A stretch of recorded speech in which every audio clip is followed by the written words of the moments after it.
فیصلہ آپ کو کرنا ہے، سوچنا آپ کو ہے کہ آپ کے ووٹوں کا اصل حقدار کون ہے، آپ کے سپورٹوں کا اصل حقدار کون ہے۔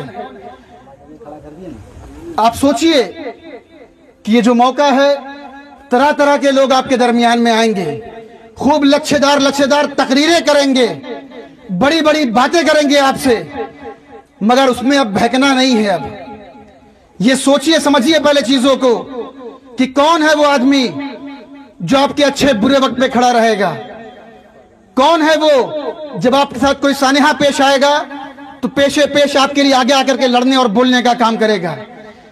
ہمارے پرتیاشی راشٹریہ علماء کونسل کے راشد انور صاحب موجود ہیں یہاں پہ، ان کے بارے میں کچھ بتانے کی ضرورت ہے آپ کو؟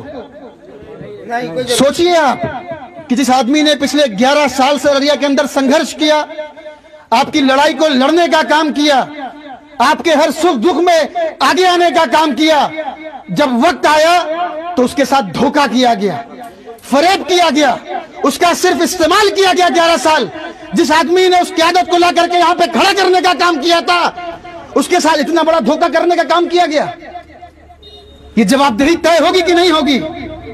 جو بڑی بڑی بات کرتے ہیں، ملی قیادت کی بات کرتے ہیں، یہ سوال ہونا چاہیے ان سے کہ اگر آپ بھی وہی کام کرو گے جو اور پارٹیاں کرتی ہیں تو آپ میں اور ان میں کیا فرق رہ جائے گا؟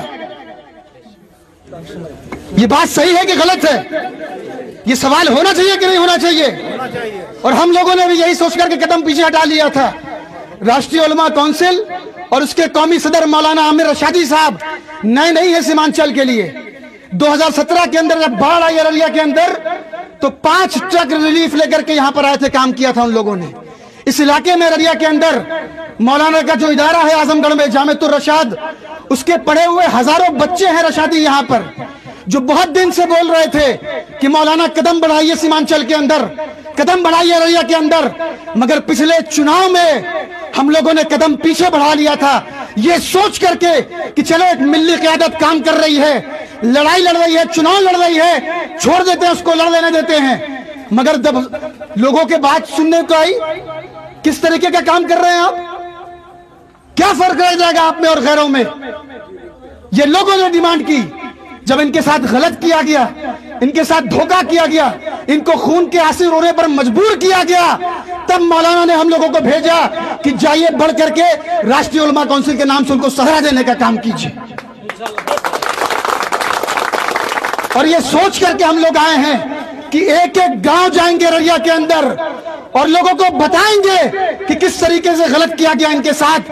اب یہ ذمہ داری آپ کے کاندھوں پر ہے، آپ کے کاندھوں پر یہ بوجھ ہے، اب اس کو اٹھائیے آپ لوگ اور یہ پہنچائیے ایک ایک پیغام گاؤں گاؤں کہ آنے والی 11 تاریخ کو کسی کے بہکاوے میں نہیں آنا ہے، اور ایک ایک ووٹ بلہ چھاپ پر دے کر کے راشد انور کو کامیاب کر کے پٹنہ میں اسمبلی کے اندر بھیجنے کا کام کرنا ہے انشاءاللہ۔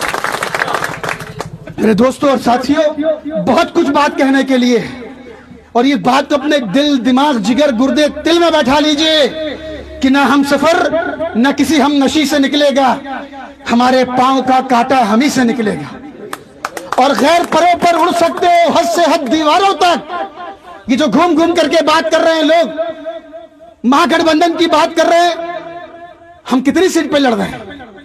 صرف ایک سیٹ ہم لڑ رہے ہیں سیمانچل میں ارریہ، 242 سیٹ ہم نے چھوڑ دیا، ایک سیٹ ہم لڑ رہے ہیں مظفر پور میں۔ ہم بھی دماغ رکھتے ہیں، ہم بھی چیزوں کو سمجھتے ہیں، مگر اس کا مطلب نہیں کہ بھیڑ بھاڑ کی طرح پاگل ہو جائیں ہم لوگ۔ کوئی سوال کرنے والا ہے کہ 18% آبادی آپ کی استعمال کیا جا رہا ہے صرف ہمارا؟ کب تک ہم اس ڈر خوف میں پاگل ہوتے رہیں گے؟ اور جب وقت پڑتا ہے ہمارے پر تو سارے نیتاؤں کی زبان پہ تالا لگ جاتا ہے۔ اس بات کو سوچیے اور سمجھیے، یہ موقع دیا ہے اللہ تعالیٰ نے آپ کو، اس سے بہتر کینڈیڈیٹ ارریہ کے لیے نہیں ملے گا آپ کو۔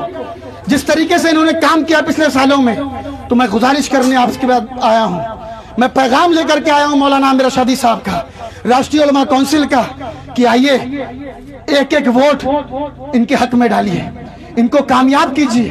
یہ وعدہ ہے کہ جس طریقے کی صلاحیت ہے ان کے اندر، اگر یہ کامیاب ہو کر کے یہاں سے پہنچتے ہیں تو آپ کو مایوس کرنے کا کام نہیں کریں گے، آپ کو پیٹھ دکھانے کا کام نہیں کریں گے،